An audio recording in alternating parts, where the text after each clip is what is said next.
tenemos como el amigo, además paisano nuestro, Miguel Río. De Miguel muy poco que hablar, yo creo que todo el mundo conoce a Miguel Río. Decir que el menor de 7 hermanos, nació naturalmente en Granada, creo recordar en el barrio de la Cartuja. Exacto.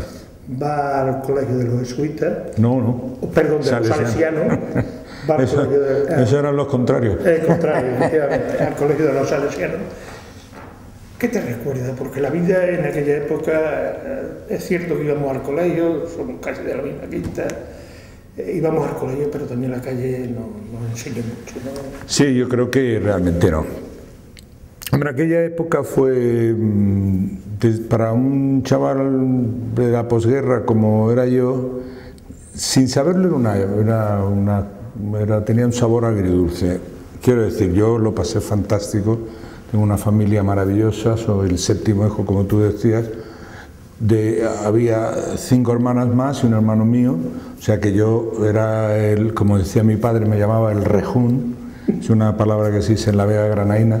Mi padre era de Fuentevaqueros, bueno, perdón, de Chauchina, al lado de Fuentevaqueros, y entonces yo la recuerdo la infancia muy feliz, ¿no? La verdad, pero sin embargo sí también recuerdo, ¿no?, una especie de manto gris que había alrededor de toda la vida en Granada, ¿no? Aunque estuviera el sol muy brillante y el día fuera maravilloso, siempre había como una especie de pacto de silencio, una especie de resignación, que entonces creíamos que era cristiana, pero no, era simplemente el miedo, que era una cosa que flotaba en el ambiente, incluso de la gente que no hubiera tenido ningún tipo de significación política. Yo, por ejemplo, de la palabra política no la conozco hasta que, bueno, tuve no solo uso de razón, sino además que empecé a andar con mis propias compañías, o sea que tardó mucho en ese tiempo.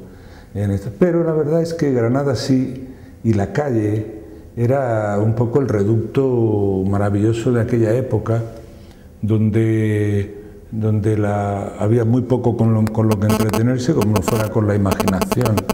Había solo la radio, era digamos el único vehículo exterior que existía para la entretención o para las noticias o para enterarte de algo, para saber que el mundo era esa cosa maravillosa que salía reflejado en el dial de la radio, que ponía ciudades increíbles, Bagdad, Teherán, Moscú. Mira, el dial de la radio, yo tenía una radio Invicta, que era de esas que tenían un ojo mágico. Una cosa que era el ojo mágico, era como una especie de sintonizador, que claro, cuando lo movías parpadeaba, ¿no? Entonces, pero iban pasando por el nombre por ciudades que eran imposibles, no las podías captar tampoco.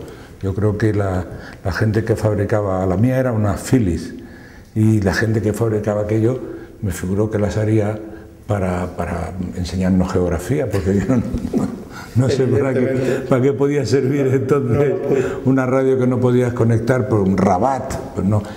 Tenías eso, onda corta, la onda corta, que era una cosa llena de ruidos. ¿Escuchaste la novela Pirinaica? No, la verdad es que yo había un momento en mi casa que era un momento muy, ¿cómo diría yo?, muy poco entendible por mí. Resulta que yo me aficioné al rock and roll de muy pequeño. Yo empecé a oír a Polanca cuando todavía estaba en el colegio. Y mi padre, yo decía, coño papá, tío, los americanos que han ido tal. Y mi padre, que era un tío que hablaba poquísimo, era una persona de estas... Serio, ¿no? Sí, muy serio, y un tío que había padecido mucho y era un tío muy así. Y decía, americanos no van a llevar cuando los rusos... Y yo decía, oye, los rusos... que para nosotros los rusos era como, para mí los rusos era como lo antiguo, como lo que no, tal, porque eran los americanos los que estaban entonces. Y yo creo que alguna vez, cuando yo ya estaba dormido, ahí se buscaba algo de esto. De cualquier forma, yo, conciencia política, ni siquiera que tuviera, que en mi casa alguien se hubiera significado, hubiéramos tenido... Yo no tenía nada, lo único que sé es que mi padre trabajaba, entró en un aserradero, se llamaba Aserradero San José en Granada, justo en la salida de la carretera Málaga. Yo me acuerdo que cuando salía del colegio algunas veces lo iba a recoger a él, Y recuerdo que cuando me dieron la medalla del trabajo a mí, yo me acordaba de mi padre, porque mi madre me contaba que mi padre llegaba como se dedicaban a la madera y tenían que cargarlo, entonces no había esas máquinas, con los hombros un poco destrozados, eso ya, joder, venía tu padre. Y yo me acordaba y decía, joder, tío, y había una canción de Lennon que se llama The Working Class Hero, el héroe de la clase trabajadora. Y yo estaba recibiendo la medalla del trabajo, decía yo, joder, tío, a mí que me dan esto por haberme divertido, también he trabajado mucho, pero la verdad es que el componente... Claro, el componente era vocacional, no era buscarse ganar el pan con el sudor de la frente, ni tal eso, ni con las manos, era una cosa que también tiene un componente realmente acojonante, en el sentido que es muy disturbador, porque claro, tienes que esperar que la gente te escoja a ti, que le guste tu canción, todo eso en alguna forma te debilita mucho, te pone muy...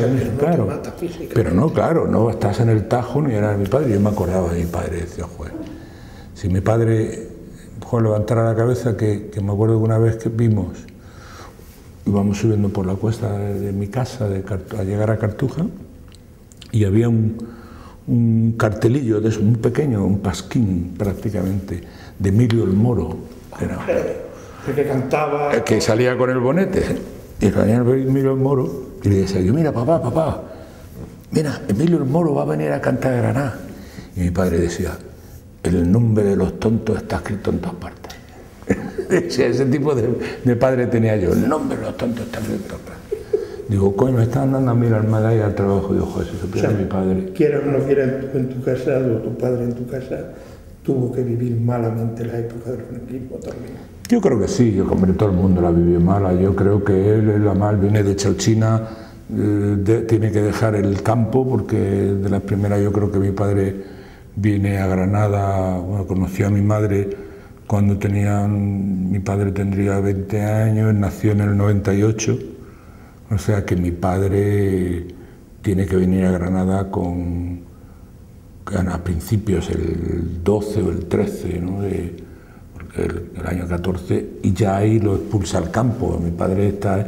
Y entonces lo que pasa es que sí tenía conocía mucho de, sabes que La Vega en Granada está la Chopera y todo esto, todo la Vega. Y sabía mucho al final, cuando él muere con 62 años y ya estaba jubilado porque tenía una especie de alma del serrín, algo de esto, claro. Y el porillo, claro. Y entonces me acuerdo que trabajaba, se ganaba algún dinerillo tabulaba, de pronto había unos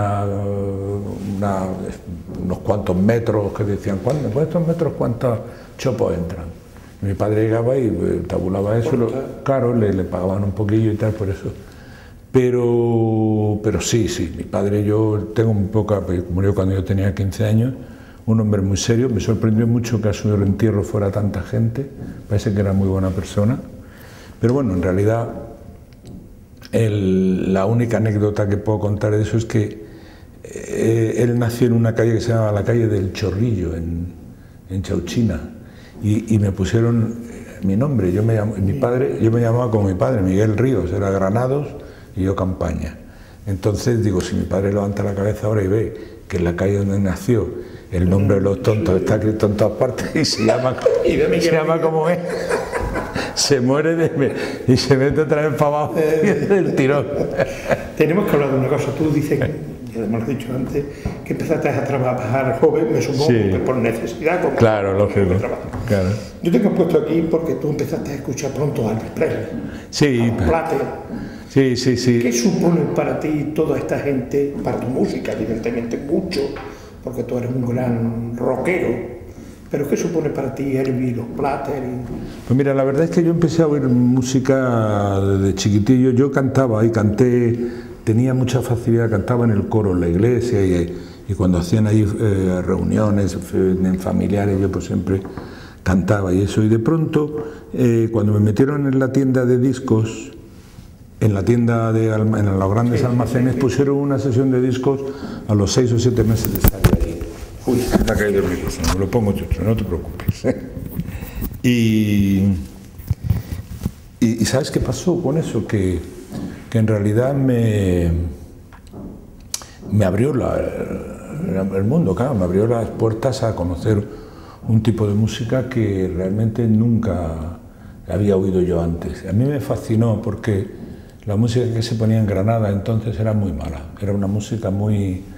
en la radio siempre sonaban músicas de, pues eso, Mi ovejita lucera, Su primera comunión, cuplés, una música que ahora parece ser que se ha aprendido otra vez a apreciar, pero que entonces significaba un poco, creo yo, que, eso lo decía muy bien Enrique Morente, una especie de la representación del nacional flamenquismo, ¿no? Era una música con poca vocación, con poca vocación de que la gente... Claro. Y entonces a mí